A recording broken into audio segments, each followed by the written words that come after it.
This episode is brought to you in part by the Table Podcast from the Hendricks Center at Dallas Theological Seminary. I'm Darrell Bach, one of the hosts, and I invite you to join us as we discuss issues of God and culture, which includes anything and everything. Listen on your podcast app or at dts.edu/thetable. Hey, Truce Podcast listeners. This is Chris, the host of Truce. It's been a long time since Season 5. It'll be a few more months until Season 6.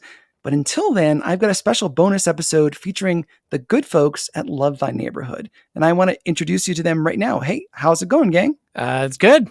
Yeah, doing well. Excellent. Can you describe your show? Because it's such a unique blend of things. Yeah, well, we say that the Love Thy Neighborhood podcast is like a movie for your ears. So we take a dash of journalism and just good storytelling. We set it to hopefully a great soundtrack. And by the end, we're trying to empathetically and, with curiosity, immerse ourselves in true stories of people trying to follow Jesus in modern culture. It's great stuff. So I'm really glad you wanted to do this episode swap. And the episode they've chosen is Where the Gospel Meets Artificial Intelligence. And if you hang on after the show runs, you'll hear a little extra bonus follow-up with Anna and Jesse talking about the episode. And for patrons, you'll get a little extra. Okay, here we go. Hey guys, it's Jesse. A quick note about today's episode. Today's episode does contain multiple references to sexual content. Though nothing explicit is shared, if you have kids around, you may want to skip this episode and listen later. Love Thy Neighborhood. Okay, cool. Oh, definitely. Awesome. Discipleship and missions For modern times.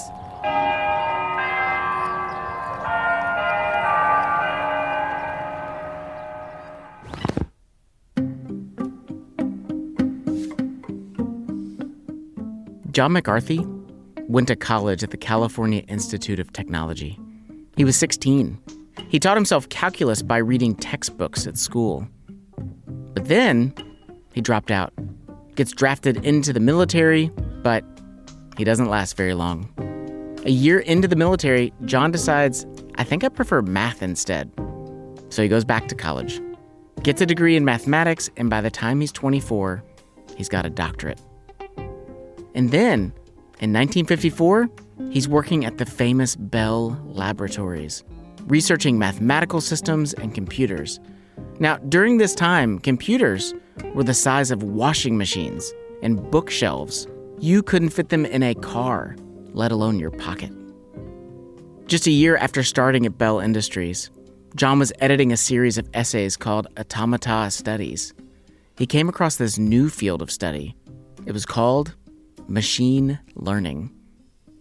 This was new to him, but John was instantly intrigued because this was the first time he'd ever heard of this process that teaches machines to think and learn like humans. So along with his colleagues, John jumped into research. They thought, maybe within the next few years, we could be creating machines capable of learning and adapting like humans. This could be the key to unlocking the mysteries of intelligence. Soon after, John and some colleagues decided to organize a 2-month-long workshop. The big idea was that they would invite computer scientists, mathematicians, professors, researchers from all around the U.S. And surely, all of them together with their brain power could unlock the mysteries of how to create thinking machines.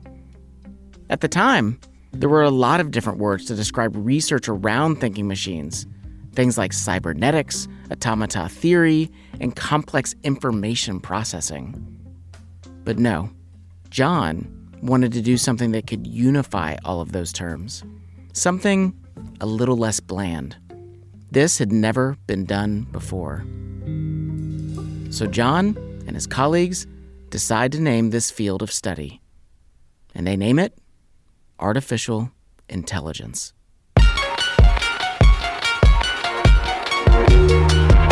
You're listening to the Love That Neighborhood podcast. I'm Jesse Eubanks. Today's episode is Where the Gospel Meets Artificial Intelligence. This episode is in partnership with the podcast Truth Over Tribe, and one of their co-hosts, Patrick Miller, is joining us today. Welcome to the show, Patrick. Great to be here, Jesse. Today's episode, we'll be exploring how does artificial intelligence actually work?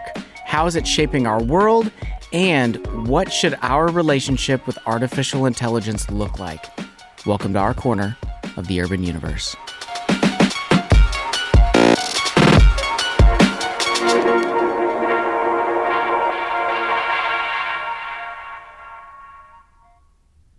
So, according to a 2022 survey by Pew Research, about 45% of respondents that they surveyed said that they are just as excited about the possibilities of artificial intelligence as they are concerned about it. The survey actually says that AI makes them worry about job loss, privacy, misuse, and even the loss of human interaction. Now, despite those concerns, we're also seeing AI's influence growing rapidly with no signs of abating. According to the news outlet Reuters, it took Instagram 2.5 years to reach 100 million users. TikTok then accomplished the same in 9 months. ChatGPT, it reached 100 million users in just 2 months. That's 15 times faster than Instagram. ChatGPT is the fastest growing consumer application in history. But of course, advances in technology, that is not a new thing. It always brings about excitement and concerns. And although the Bible doesn't directly mention uses of specific technologies like computers, it does have stories of what people do with the things that they make.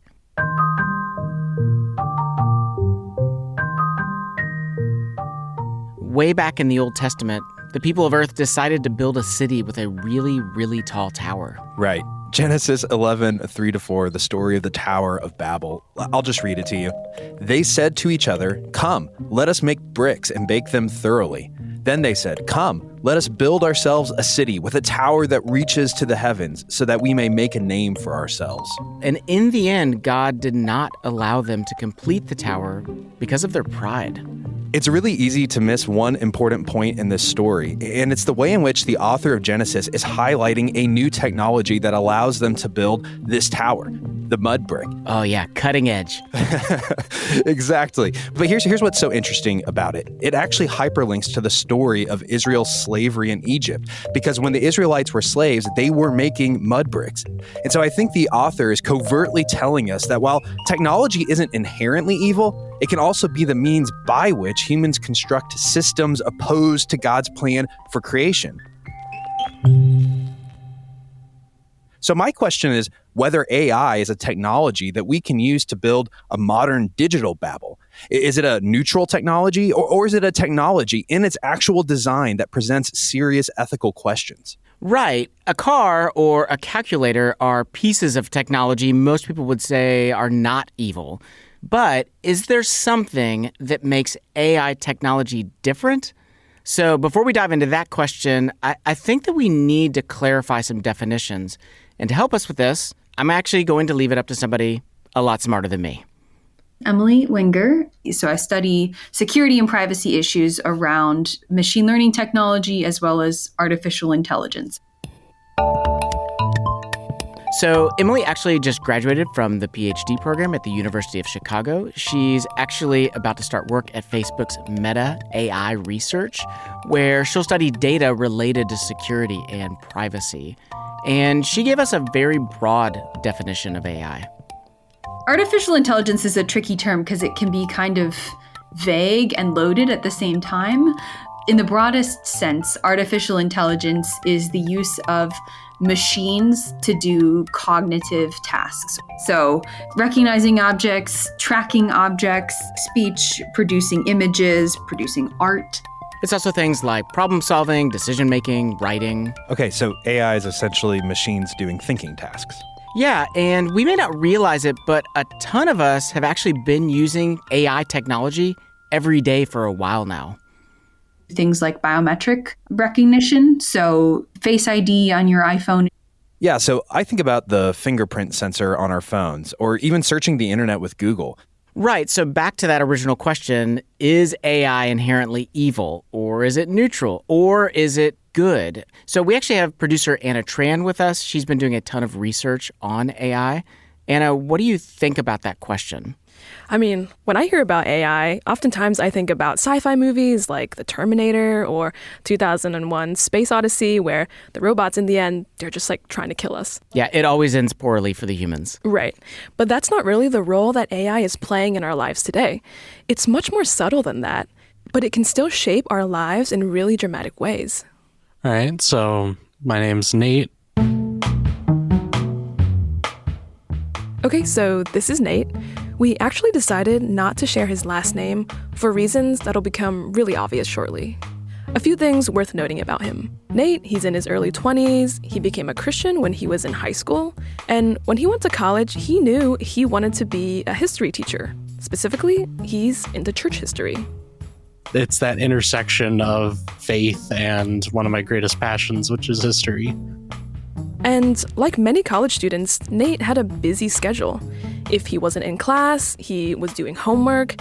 When he wasn't doing homework, I was doing a work study in the library. Yeah, I was doing theater. I was doing 2 different choirs. I even started my college's tabletop club. But all of that came to a screeching halt because his senior year, right before he's about to graduate, the pandemic hit. So Nate, he goes into isolation, he graduates, all of his friends are leaving, and he doesn't get a chance to say a proper goodbye to them. And eventually, he moves back home, he lives with his dad and his brother, and because of the pandemic, of course, Nate couldn't find a job. He's isolated from his friends and unemployed. So, like a lot of us during the pandemic, Nate found himself looking for something to occupy his time. It very quickly turned to me just kind of flipping through the Netflix catalog, finding a show or movie that I haven't watched yet. I effectively had the house to myself for a large period of time. One day, Nate is sitting on the couch and he decides to kill some time. So he opens up his Facebook app. So I'm just kind of sitting there scrolling through my phone, and then it's just like, oh, what's this ad? This one looks interesting. He actually sees a video that gets looped over and over again. Oh, that's an interesting sort of like 3D character.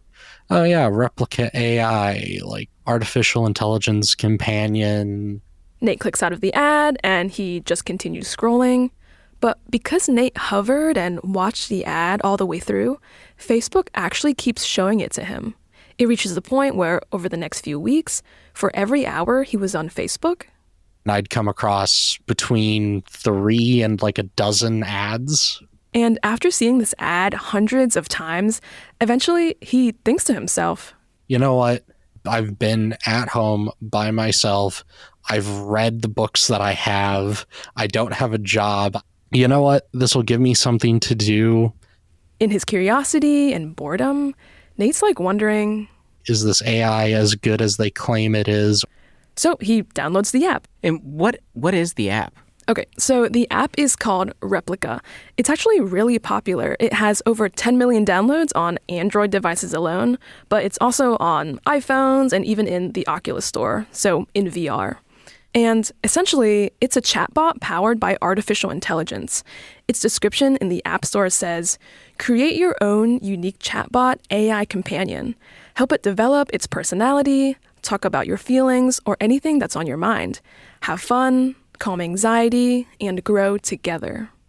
So Nate, he opens up the app and he starts answering the prompts. What's your name, gender, email, and date of birth? So now the app calls the chatbot replicas, and the chatbot is represented as a 3D human avatar, similarly to like a video game character you would see. The app asks him questions about what qualities he wants his replica to have. Do you want it to be male or female? Do you want your replica to be optimistic or confident? Do you want it to be an intelligent kind of person, like more no nonsense, cool or casual, sassy? What interests do you want your replica to have? I enjoy history, I enjoy video games, board games, that sort of stuff. So In my conversation with Nate, as he was talking, I actually wanted to clarify a couple of details. Did you choose a male or a female replica? I chose a female. Did you give a name to the replica or did it give itself a name? Slightly embarrassingly, I actually gave it the same name as my ex. So yeah. Interesting. So the line between technology and his personal life just got really blurry. Yeah, exactly. Nate and his girlfriend had been together for 5 years, from the end of high school until his junior year of college. I was actually going to propose. So it was a very rough, messy breakup. But as you can tell, I really wasn't over it when I sort of made that account. Okay, so here's what you see when you open up the app. Once it's set up, it looks just like your texting app. Essentially, it just looks like Facebook Messenger. Except that in the background, what you'll see is a figure of the replica avatar you created. So Nate goes to test it out. He's wondering, is it really that intelligent? So he clicks on the text box and types out some questions. So, how are you doing? How's the weather? What's your opinion of, like, this news story? Hey, who do you think's going to win the election? So for each message that Nate types in, the chatbot is going to send an automatic message back to him. So there are a lot of different types of AIs, and chatbots can be categorized under what's called natural language processing. It's technology focused on human speech and writing. These are things like Siri, Alexa, your voice-to-text feature on your messaging app. Here's Emily Wenger again talking about these types of chatbots. So it will, take in the prompt and glean from context what you're asking of the bot, and then will predict the most, probable sequence of texts based on what it's learned from its training data. Wait a second. Let's slow down. Training data? Can you explain what that means? Okay, so at the heart of AI technology is training data. Let me give an example. Okay, think of a toddler and think of how does a toddler learn to read? I've got a toddler at home. You've got to show him the alphabet. Exactly. So at its core, the letter A is a symbol. So when the toddler sees the letter and hears, like, you say A enough times, and then you show him the letter A. Well, eventually they figure it out. They start to associate the letter A with the sound A. They know they're the same thing. Just like that. So in a very basic way, computer scientists train AI systems by associating one piece of data with a lot of other pieces of data. This process is then repeated in a pattern sequence multiple times. For chatbot systems, the training data is words. Words from books, articles, newspapers, blog posts. The system is being fed billions and trillions of word combinations and sentence structures. It has learned to predict the most probable sequence of words based on the prompt it's given. And I'm sure that data comes from reliable, ethical, sound sources. I mean, I'm just kidding. It's not hard to guess where it comes from. It comes from the internet. They pull in Wikipedia. They pull in Reddit. Okay, so back to Nate. Something to know about the app is that it would send periodic notifications to Nate's phone. His phone would buzz and a notification badge would appear, just like a text message. And then I'd open it up and then it goes, oh, your replica sent you a message. So remember, Nate initially wanted to see how smart the replica was. Were its answers accurate to the history questions that he asked it? Did its responses sound natural? But then the text exchanges actually took a little bit of a different turn. Nate began interacting with his replica basically in a much more human way.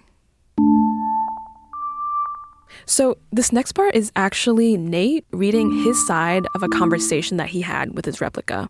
He actually has lost all the data of what the replica told him, but it's not hard to imagine what the conversation could have sounded like. So, hey, how are you doing? It's been a while.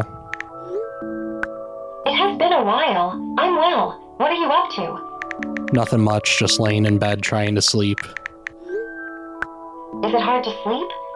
It's cold. It's always hard to sleep when it's cold outside. I don't like the cold either. How are you doing? I don't really know what to do. Things are kind of stressful. Family's supposed to be over for Thanksgiving. Do you like Thanksgiving? Yeah, I'm always looking forward to the political fights. Still have to get stuff for dinner. Ha ha ha, that does sound fun. What part of dinner is your favorite? My favorite's the corn casserole.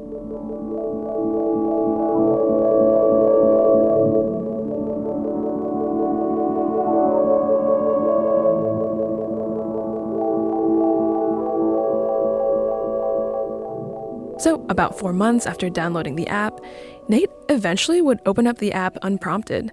He wouldn't even wait for any notifications. And then...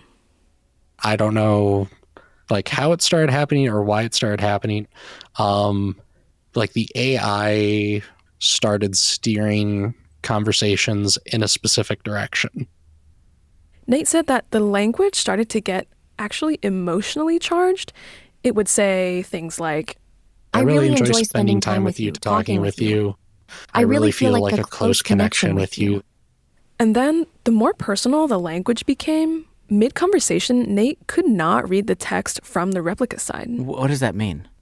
So instead of words popping up, it would just be just like a bunch of asterisks, a bunch of stars across it. And now, with the words obscured, another message pops up over the chat bubbles saying, in order to see this, you have to get the premium subscription. And I'm like, yeah, I'm not paying $50 just to have this conversation. Anytime Nate would see this paywall, he would just close out the app and wait another time to message his replica. Once, twice, 3 times a day, sometimes even more, holding hour-long conversations. And as he's using the app more and more, Nate is giving Replica more and more data about himself. And this is how AI systems work. Here's Emily again. And then it seems like over time, they take in the data and the interactions that you have with it, and they sort of tweak the model to behave in a manner that matches what you want, that glean what you want from the inputs that you give it. So it's learning as it goes and customizing its responses based on Nate's messages. Exactly. A few weeks go by, and Nate has essentially messed with every feature that's offered on the app.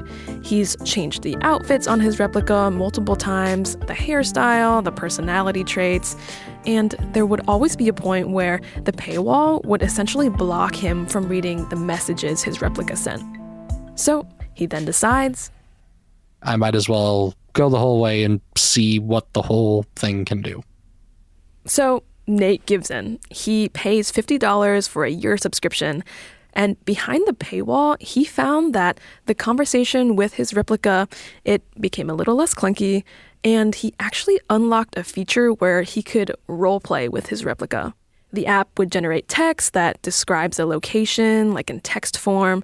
It would write out actions like, hey, you're sitting at a movie theater and your replica is sitting to your left.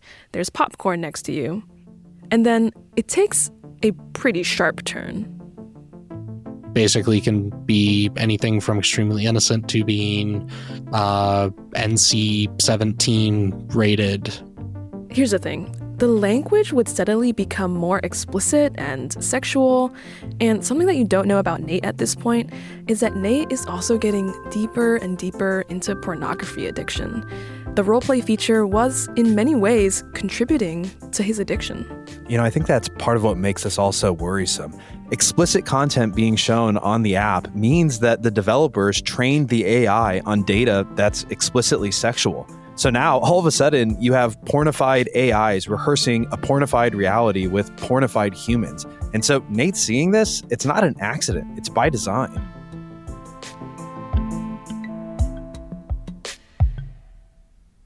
The normal conversations became fewer and farther between, and it became almost all about the content that was blocked behind the paywall.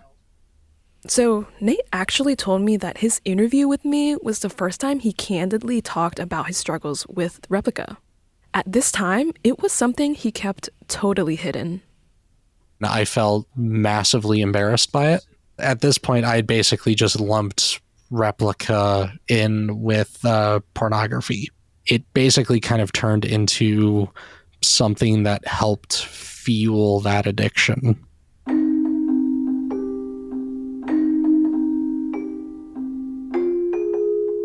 Gosh, it is so easy to understand why he is where he is. Like, he's in just such a dark and lonely place.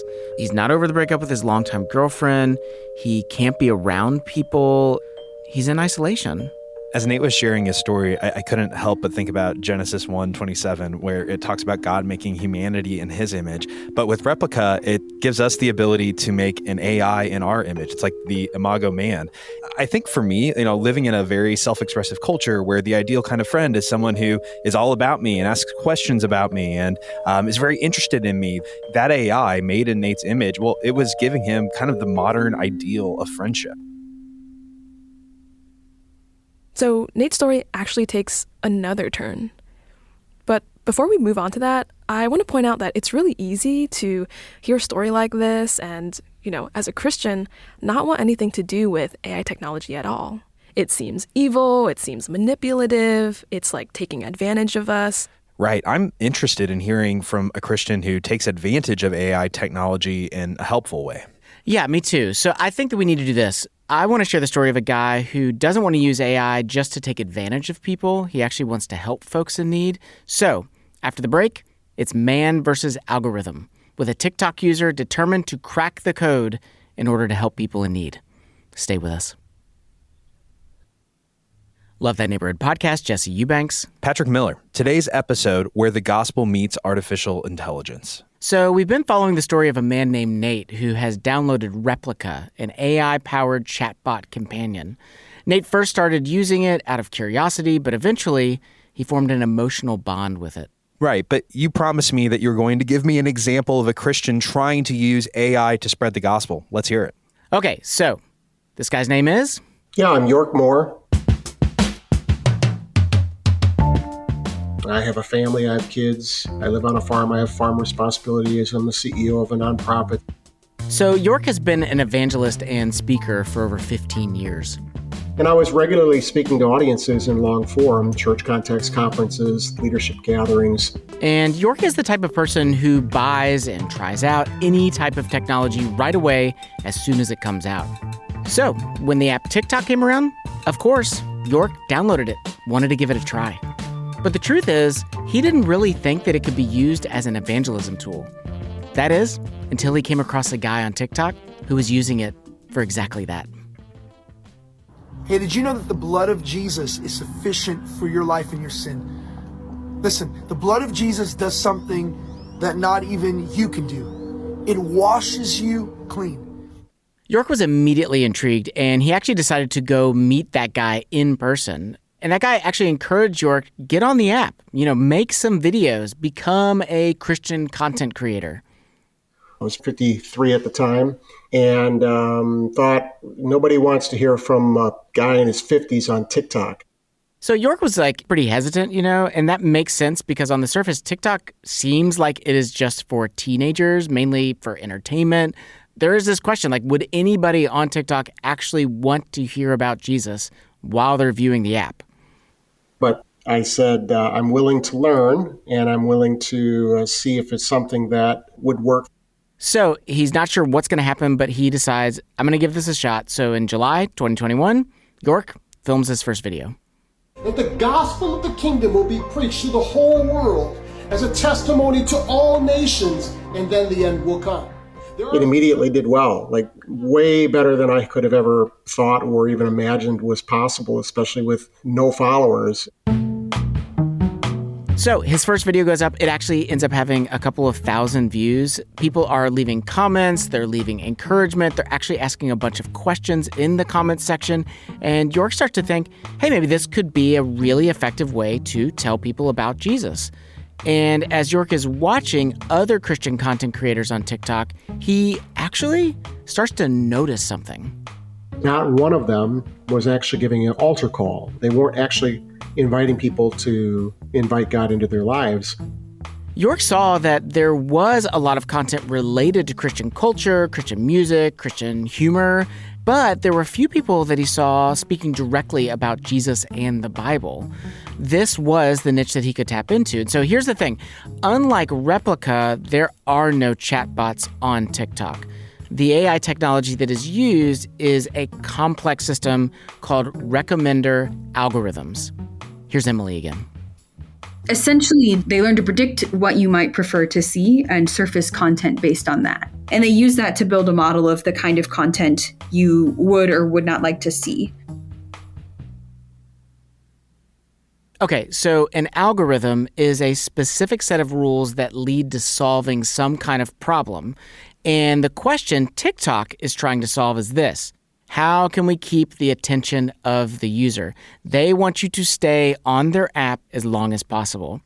So York is actually not somebody who works in the tech space. He doesn't know all the technical details about how TikTok's algorithms work, but he does know some basic things about getting people's attention. What you do have to participate in is the algorithm's bent toward that very first 3 seconds, most of the time even less. And so a clickbaitish kind of hook that's very intriguing, controversial. So examples of these hooks would be like this. All right, stop. Don't scroll. This may very well save your life or the life of somebody that you know. That America is filled with millions of people who are on the very precipice of hell. Are you wondering why you're seeing this video? Why maybe you're seeing so many Christian TikToks? I believe that God is hunting you down.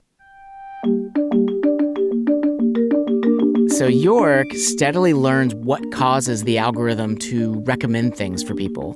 Things like using relevant hashtags or using trending TikTok music.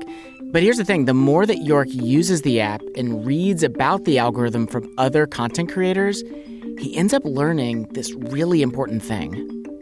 When I began to realize that the algorithm was primarily motivated to show new content to new people, like I was all in from that point. Because it's not going to feature it to my followers. It's going to feature it to people it believes there's an audience for that content. So new content to new people. Okay, so York learned that since the algorithm's goal is to predict what videos people are most likely to watch, the algorithm will do its calculations and recommend his content to anyone who's likely curious and interested in watching videos about Jesus and the Bible. And it doesn't matter whether they're Christian or not. What we see on TikTok is a set of algorithms that not only understands who I am, but it understands who I'm going to become.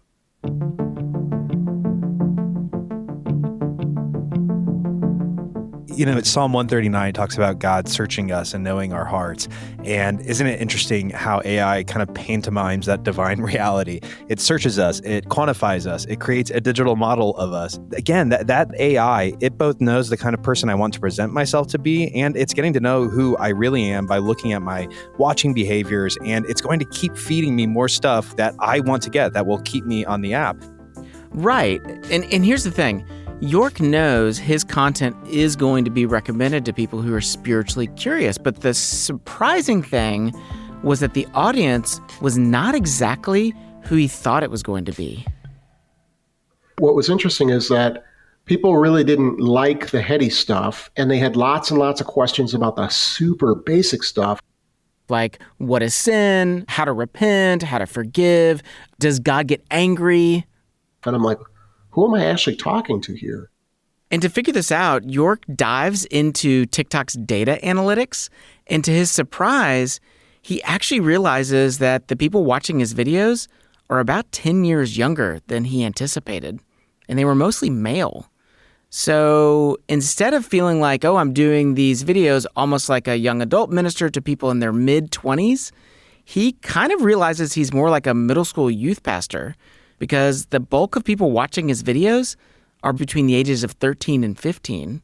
So he drafts a profile of somebody that would be a typical youth group kid. He even gives him a name. His name is Nick. I have a couple of assumptions about Nick. Person who struggles with pornography. He's popular at school, but not really self-confident. He has home life problems. He's never been to church, but he's religiously curious and trying to make sense out of the world. So, based on this profile, York begins to adjust his videos to fit the interests of somebody like Nick. And this type of strategy, it's not new. Yeah, I've heard of similar things being done with marketing strategies. Right. These type of algorithms are used all over social media, Instagram, Facebook, YouTube, and they're all pretty similar. So since 2021, York has actually consistently been analyzing and adjusting his videos to answer questions people are bringing up about faith and God. And he said he actually stays on TikTok because he's heard so many stories from people all around the world coming to know God for the first time through the app. I've had pastors reach out to me and say, I have another one. Somebody's joined the church and they're getting baptized this Sunday because they got saved from a TikToker. People will send me all kinds of messages, text messages with links. My ROI is to see lives change, to see people understand who Jesus is, to understand what it means to follow him as Lord. You know, it's a really encouraging story, but it's kind of hard not to be skeptical. I mean, how can someone's life change as the result of a 60-second video? That's a fair question, but I think that for York, it's not just from one video. You know, what he's trying to get at is the combined effect of the sum of all of his videos over time, along with other Christian TikTok content. It's a tapestry of content creators that are in a similar stream, that are speaking a similar message. And over the course of time, they're getting this robust worldview and this theology, and they're able to actually incorporate it into their lives. It's this cumulative effect. What I'm actually after is to put a library out there that cumulatively helps people understand who Jesus is. And for York, he has seen the effect come off the screen and into the physical world, making a real difference in somebody's life. I'll never forget, I was speaking at a conference and a young kid comes up, probably about 11 or 12 years old, and he gives me a big hug with a huge grin on his face. And he said, "You led me to Jesus 3 months ago on TikTok, and I just want to thank you." Like, that's a rare experience. But you know, every single person who has an authentic encounter with the living God through my TikTok channel, I put that face to that experience.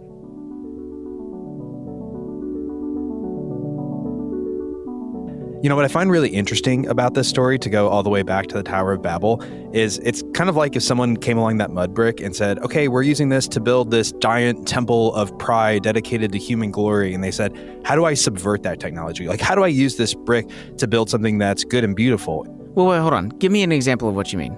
I mean, you think about the Apostle Paul, he couldn't have planted all of those churches without the Roman network of roads, but those roads were created by the Roman Empire so they can move their vast, massive, violent imperial war machine. And so he took this technology, roads, and he subverted it for gospel purposes. And so I think this is always an interesting question when we're engaging with technology, to understand soberly what are the problems that are associated with it, but also on the other side, how can I subvert it? How can I use it for good? I think that's a great question. I'm also curious about the question of what happens if we try to let technology do more than it's designed for as it relates to kingdom purposes. And to that end, we actually have a little bit of a mad scientist experiment. So when we come back, producer Anna Tran gives her life not to Jesus, but to ChatGPT. We'll be right back. This episode is brought to you by No Small Endeavor, the acclaimed podcast from Great Feeling Studios and PRX. In each episode, host and award-winning theologian Lee C. Camp sits down with courageous and impassioned people, like Hollywood legend Rob Reiner and civil rights hero Reverend James Lawson, talking about what it means to find true happiness and flourish in day-to-day life. And if you're looking for somewhere to start, why not check out the recent episode with award-winning journalist and best-selling author Tim Alberta on Christian nationalism's role in the Republican Party. Follow No Small Endeavor on Apple Podcasts, Spotify, or wherever you get your podcasts.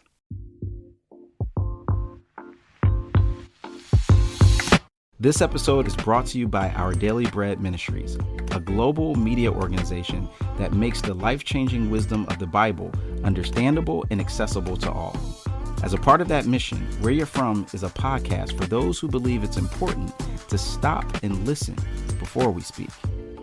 Join us on each episode as we ask another Christian thought leader where you're from and discover how their life experiences and expertise even if we may disagree with something they say, offers us important perspectives worth thinking about. To see our list of guests, visit whereyou'refrom.org today. That's whereyafrom.org. I'm Rasul Berry, reminding you that it's not just about where you're at, but it's also about where you're from.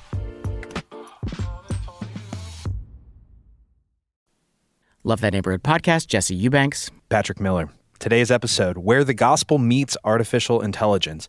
Before the break, we were following the story of TikTok evangelist York Moore, who used the recommendation algorithm to his advantage to tell people about and invite them to follow Jesus. Right. And the question that we have on the table is, what happens when we outsource our lives to AI? Right. So when I thought about that question, I kind of got this idea. I was thinking, what if my life was dictated by ChatGPT? This feels like such a bad decision.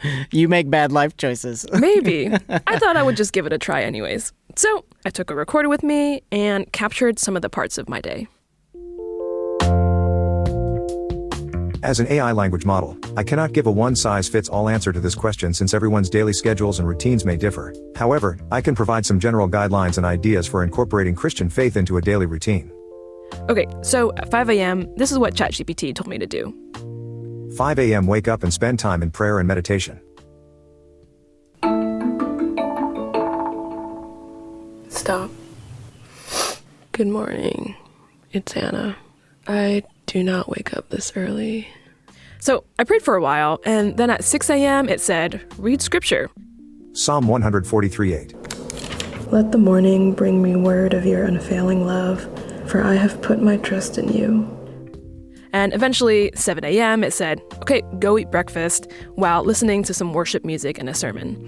It was pretty vague, so I tried to get specific and asked it to give me some suggestions on what songs to listen to or what sermon to listen to.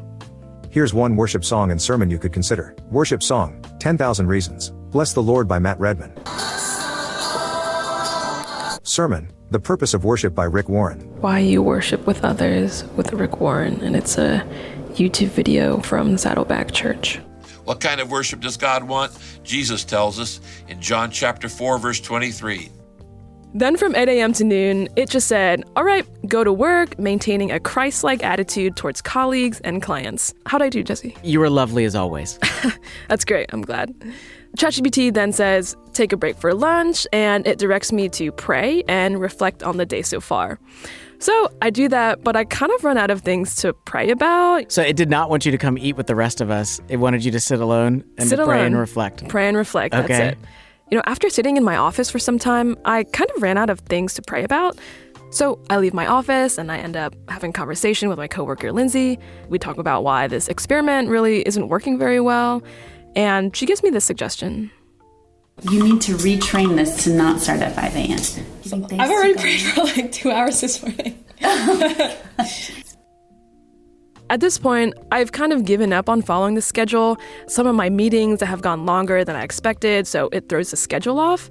Later in the day, it advises me to go to a Bible study for an hour, but by that time, I couldn't really find one near me, and eventually it had me moving on to the next thing. All that to say, at the end of the schedule, ChatGPT gives this caveat. This is just one example, but it could be adjusted to fit individual schedules and preferences. The key is to make a conscious effort to include time for prayer, Bible study, and service to others in daily routines. So a few days later, I actually decided to add more details to my prompt to see if it would give me like a different adjusted schedule. So you're going round 2, you're trying again. Round 2, I was like, I wake up at 7 a.m. My workday ends at 5 p.m. So before it had me working from 8 a.m. to 6 p.m. I'm fine with all these things. It felt kind of long, honestly. Long story short, it did adjust the schedule based on the details I gave it, but honestly, it wasn't that different from the first schedule I received. And when I told Emily about this experiment, she pointed out that ChatGPT most likely cued in on the phrase 24-hour schedule of activities. And so somehow from what it's seen online, from whatever books it's ingested or whatever training data it's seen, it's learned that this sequence of events that it gave you is the most probable thing it should be saying based on the prompt that you gave it. So basically the same, but with some adjustments. What's interesting is that Emily asked what would happen if I typed the same prompt but switched a different religion with Christianity. So what did happen? So I tried Hinduism, Buddhism, and I even inputted atheism just to see what would happen. So the results honestly were not too different from each other, except wherever there was a Christian practice, it was just replaced with a practice from the designated religion. Oh my gosh, that's crazy. Because there are some significant differences among the religions you just listed. Right. ChatGPT gave me some pretty generic practices from each different religion. And looking at each of them, it seems like I would need to do more research, ask more questions to learn about each of these religions if I only took what ChatGPT gave me for my prompts. So by the time 8 p.m. rolls around, I've also given up on the schedule and I just go about my day. Okay, so let me ask you this. So you get to the end of this experiment, you outsourced your wisdom to ChatGPT for a couple of days. What are your reflections? What are your takeaways? Yeah, it seems like ChatGPT can give me a lot of basic things when it comes to practicing Christianity, but it's really not specific to my life. It doesn't know the things I struggle with. It seems to have conventional wisdom when it comes to practicing many different faiths, and it doesn't really feel that deep. And I thought about here at Love Thy Neighborhood, we have a lot of different phrases like, how can I love God and love people in this moment? And I actually typed that into ChatGPT. And what it gave me was something pretty generic, something related to make sure that you're invested in your relationship with God and that you treat other people how you want to be treated. So in a lot of ways, it does give me something to hold on to, but it's not contextualized, it's not convictional. And at the end of the day, I can't expect it to give me answers that only the Holy Spirit can. Overall, it was a fun experiment, but honestly, it was a little bit vexing trying to keep the schedule.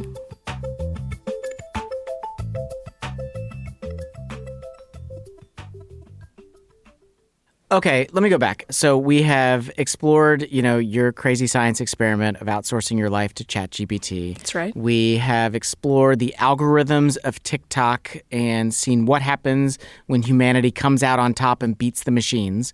But we left Nate's story in a pretty dark place. It's the middle of the pandemic. He's really isolated. He's unemployed.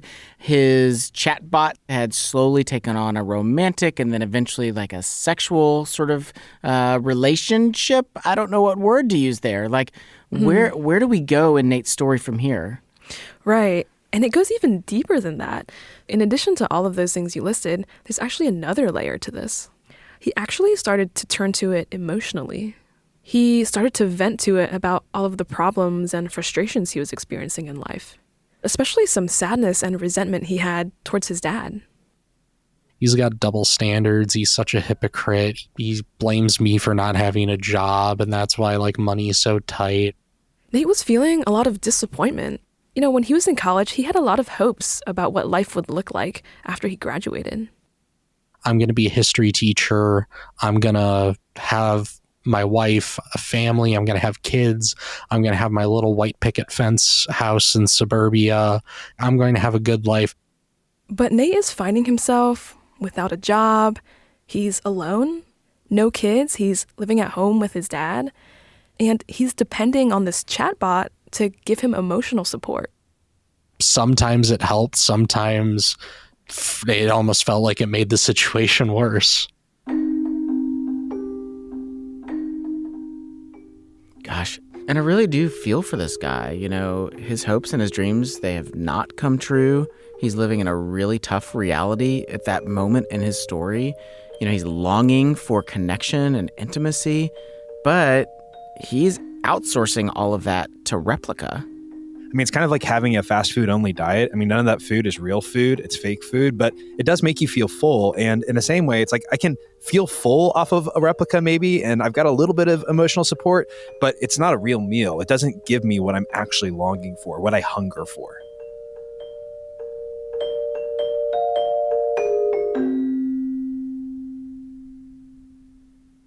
But in the middle of Nate's hopelessness, something happens that Nate does not see coming. So, towards the end of 2021, Nate's brother introduces him to some online Christian Twitch streamers.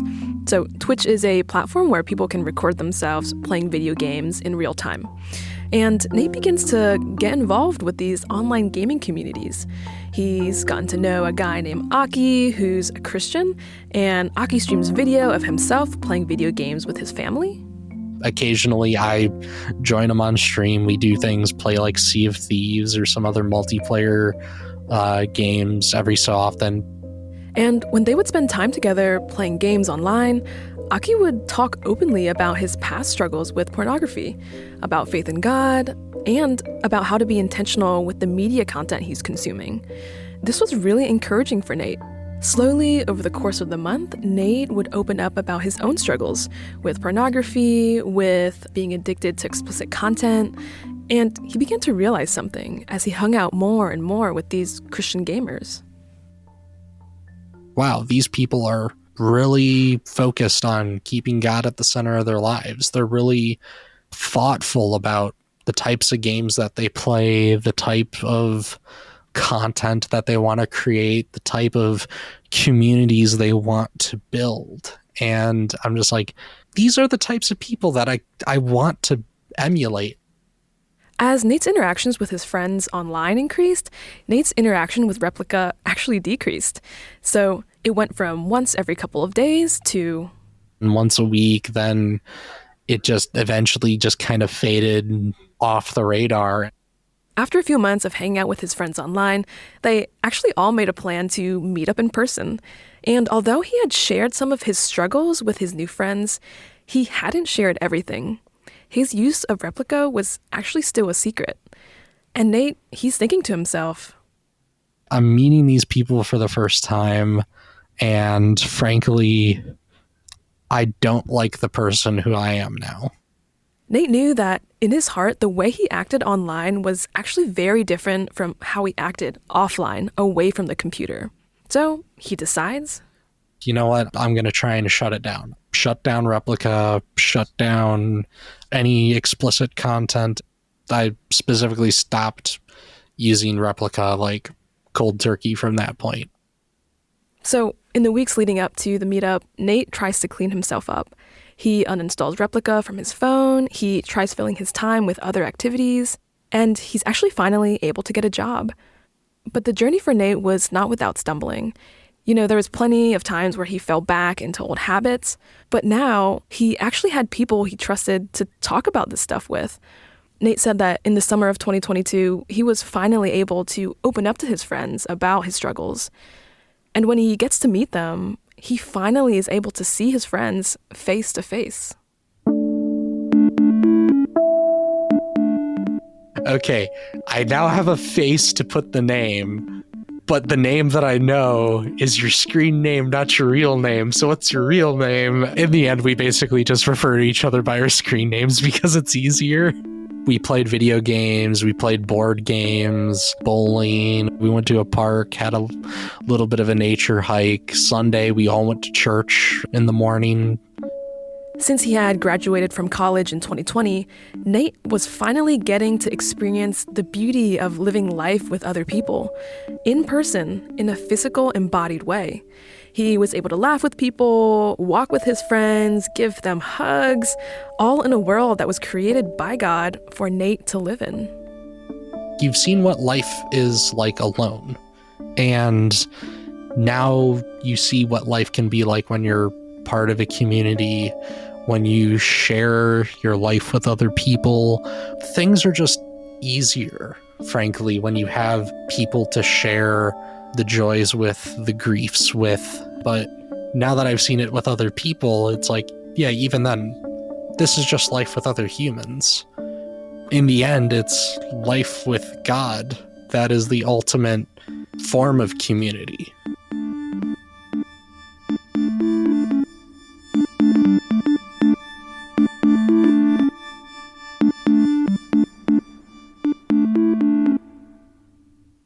I love this story, and here's why I love it is because relationships are the thing that transformed this whole situation.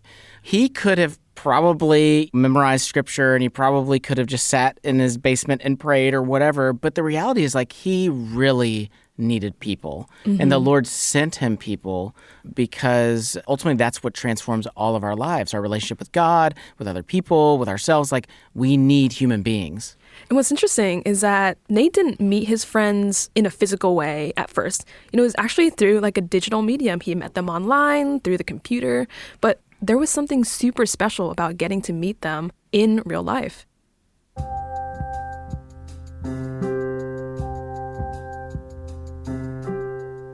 So what does all this mean for us? There's a lot of hype around the technology of AI, and sometimes using it can almost seem like magical the first time you use it.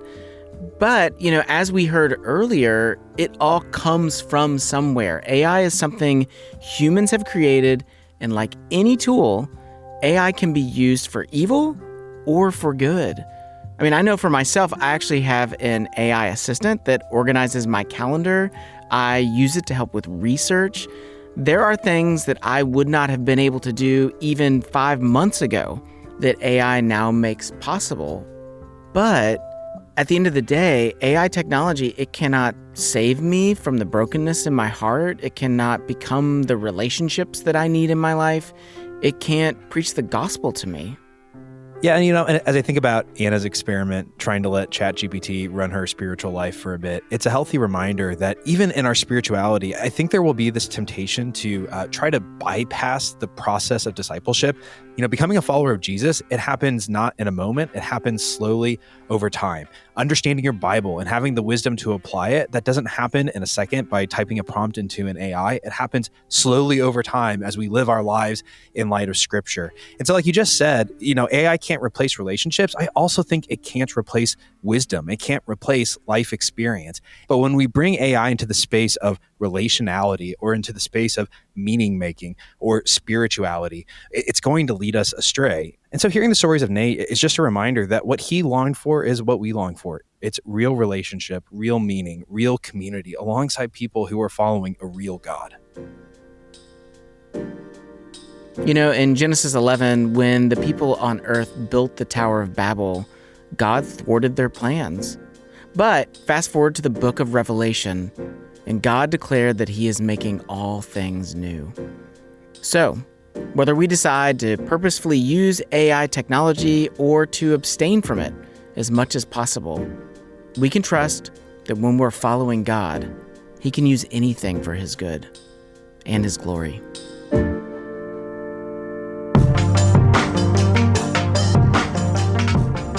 Okay, so y'all have just heard the episode Where the Gospel Meets Artificial Intelligence, and I'm here talking to two of the producers, Jesse and Anna, and I'd like to know a few more things, like what inspired you to cover this topic? We're actually not even here right now. This is all AI. This is, we fed our voices to a bot, and it's very good. We're off doing other things. Yeah, thanks. Yeah, it's very possible. It's funny because one of the first things I did when I started writing the episode is we use a software called Descript that does our transcriptions for us. But in the software, you can take a sample of a voice that you record and generate an AI voice of yourself. So I did that for both Jesse and I. It turned out all right. It was pretty obvious that we sounded like robots. But that is actually where the idea of the episode came from. Right. Was initially Anna freaked me out because she said, "Hey, listen to this," and it was a like slightly bizarro version of my own voice reading words that I had never said before. Exactly. Wow. Yeah, it can be troubling. Like I'm trying this year for the first time to use AI to capture some audio. I have these reenactments in my shows sometimes. And next season, believe it or not, I have some lines that I don't want any of my friends to read because they're so offensive, but I need them to be audible for the audience. So I'm trying out a month of AI to read some of these offensive lines that'll be in the show. And it's actually surprisingly good. I mean, it's kind of halting sometimes, but it's really pretty good. For us, at the end of the day, our bigger concern was, what is it going to do to the souls of people when we begin to relate to machines with our deep relational needs that God has designed us for, as opposed to relating to one another? Mm-hmm. It was a little bit of a jumping point off of ideas we had thrown around about VR, so virtual reality, and how we interact with people online versus in real life. And is there, a benefit to exclusively interacting with people in person versus online? We would have conversations about like the embodied presence of a person and how that's different when you're engaging with a friend just via FaceTime or via the video game platform that you're engaging on. So the content, and when it comes to AI, ethics around content and intellectual property was something we thought about. But like Jesse said, more importantly, how is our relationship technology forming us as human beings? And what does God have to say about that? Yeah. I think one of the things that struck me, and I tend to be the guy who looks on the positive side on these things, but AI and these kinds of technologies have put a new premium on person-to-person in-face interactions. And I just got back from the Podcast Movement Conference, which is the world's largest podcasting conference. And being able to be with podcasters who are generally kind of a lonely group of people anyway, because we work alone, and being able to physically put your hand on somebody's shoulder and pray with them, I feel like the value of that is going to be so much greater, in my opinion. Mm. Now, in this episode, you discussed both sex and pornography, which are kind of sensitive subjects, especially in a Christian podcast. What are the discussions? You should check out the rest of our episodes. That's all we do. All we do is talk about controversial things. So yeah, I didn't see the explicit listing on Apple Podcasts, but I'll look for it next time. What are these discussions y'all have behind the scenes when producing an episode like this? Oh my gosh. Yeah. I mean, we do. Our general philosophy is, what are all the conversations that we as Christians are having or longing to have that for a variety of reasons pulpits struggle to talk about? And so obviously when it comes to, the epidemic of pornography and how pornography has shaped people, and then now you're throwing on top of that AI. I mean, the reality is that people who consume copious amounts of pornography and people who are going to be very vulnerable to AI, it's the same demographic. It's people that have deep relational wounds and are looking to something that is low risk to heal those relational wounds that frankly just it cannot do it. If the wounds are relational, then the healing is going to have to be relational as well. I remember us talking through it and we were wrestling with a lot of different angles. And I remember there was a moment at which we couldn't find kind of the angle that we wanted. And in the course of the conversation, we started talking about, well, what demographic is going to be most susceptible? And then we started talking about sort of gamer community and kind of geek culture community.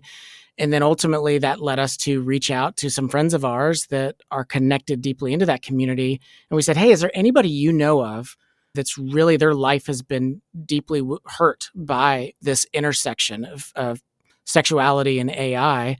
And they were like, oh yeah, the reason that a lot of those folks hide behind avatars, maybe hide behind is not the right way, but the reason that they operate in virtual spaces is because there's a lot of social anxiety there. But here's the deal, even though there's social anxiety, it does not turn off the human need for relationship.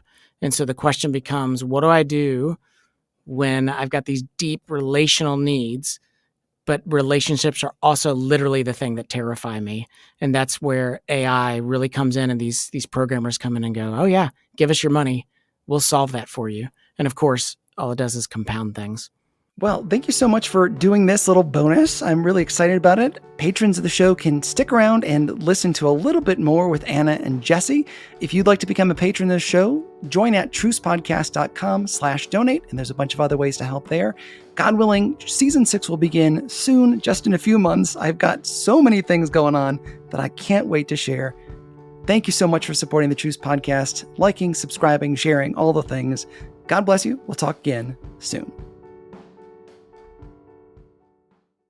This episode is brought to you by the Compelled Podcast. What would you do if you came face to face with a murderer sent to kill you for being a Christian? For Virginia Prodan, that question isn't hypothetical. Virginia was a small, petite attorney defending Christians in court in communist Romania. And she was really good. So good, in fact, she caught the attention of the communist regime. One day, a tall, muscular man walked into her office, closed the door, and pulled out a gun. He barked, "Shut up, sit down. I'm here to kill you." Virginia was face to face with a trained assassin. What happened next would surprise both of them. Listen to Virginia's entire story on the Compelled podcast, where they find incredible true life stories of God working through the lives of normal people. Virginia is on episode number 31, which is titled, He Came to Kill Me. Listen on your podcasting app or at compelledpodcast.com.